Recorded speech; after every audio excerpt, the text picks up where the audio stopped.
Vijayawada police commissioner కార్యాలయం నందు CP SV Rajasekhar బాబు ఆధ్వర్యంలో వార్షిక నేర సమీక్ష సమావేశం 2025ను నిర్వహించారు. ఈ సందర్భంగా ఎస్వి రాజశేఖర్ బాబు మాట్లాడుతూ సంవత్సర కాలంలో కృషి చేసిన మీడియా వారికి కృతజ్ఞతలు తెలిపారు. గత సంవత్సరం కాలంలో ప్రజలకు ఏం హామీలు ఇచ్చాం, అవి ఎంతవరకు చేశాం, ప్రజలంటే మాకు చాలా ఇష్టం. సురక్ష ద్వారా 1000 కెమెరాలు ఏర్పాటు చేయడం జరిగింది. నేరస్తులు అనేక రకాలుగా తెలివితేటలు పొందారు. ప్రజలు ఎక్కువగా తిరిగే ఏరియాల్లో సీసీ కెమెరాలు ఏర్పాటు చేయడం జరిగిందన్నారు. డ్రోన్లతో అనుమానాస్పద ఏరియాల్లో ఎక్కువగా వాడడం జరిగింది. వాటి వల్ల నేరాలు అదుపు చేయగలిగామన్నారు.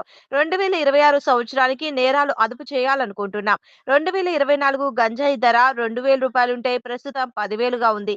ప్రాపర్టీ రికవరీ 2024లో 51% ఉంటే 2025లో 80% ఉంది.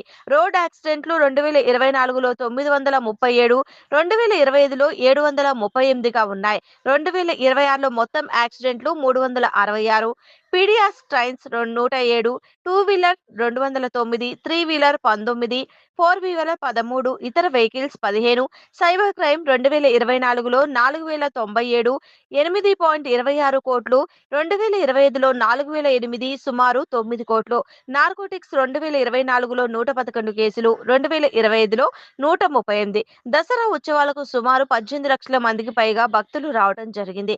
భక్తులకు ఎలాంటి ఇబ్బందులు లేకుండా అందరికీ దర్శనం అయ్యే ఏర్పాటు చేయడం జరిగింది.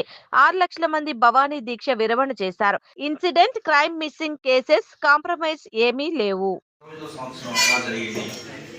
ప్రజలకి పోలీస్ సేవలు ఎలా అందజేశాము అన్నది ఒకసారి నెంబర్ వేసుకోవడం, అదేవిధంగా 2026 సంవత్సరానికి లక్ష్యాలు నిర్దేశించుకోవడం అనేది ఆనవాయితీగా వస్తుంది.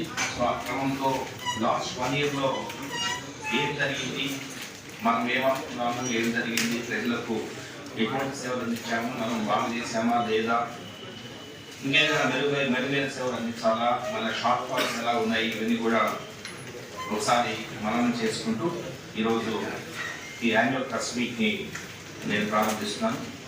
ముఖ్యంగా గత సంవత్సరం చూస్తే కొద్దిగా ఒక 30 స్లైడ్స్ ఉన్నాయి. తర్వాత కొంత లైవ్ డెమాన్స్ట్రేషన్స్ కూడా మీకు చూపించడం జరుగుతుంది. సో ముఖ్యంగా నెక్స్ట్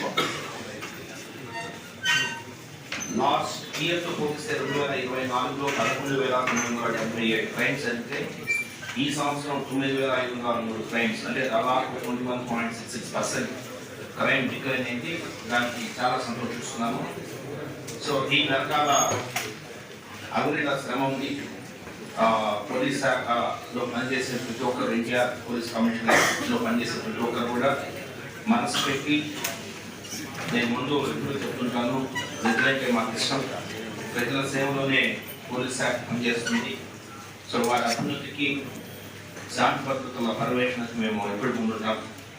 అయితే ఈ 25లో ఎందుకంటే చాలామంది మా దగ్గర కూడా పోలీస్ శాఖలో ఏఐ టెక్నాలజీ చాలా చూసాము. ఏమైనా అయ్యేది పోయేది, టెక్నాలజీతో జనాలు తగ్గుతాయా, లేదంటే టెక్నాలజీ చేస్తే సరిపోతుందా, వేరే పోలీసులు చేద్దాం, మైండ్ సెట్ ఉన్న పోలీస్ శాఖలో మైండ్ సెట్ మారుస్తూ టెక్నాలజీని అడాప్ట్ చేస్తూ ఆ టెక్నాలజీ వలన మనము ఏ మేరకు తగ్గించాము అనేది మీకు ఒకసారి కలగట్టు చూపిస్తాను.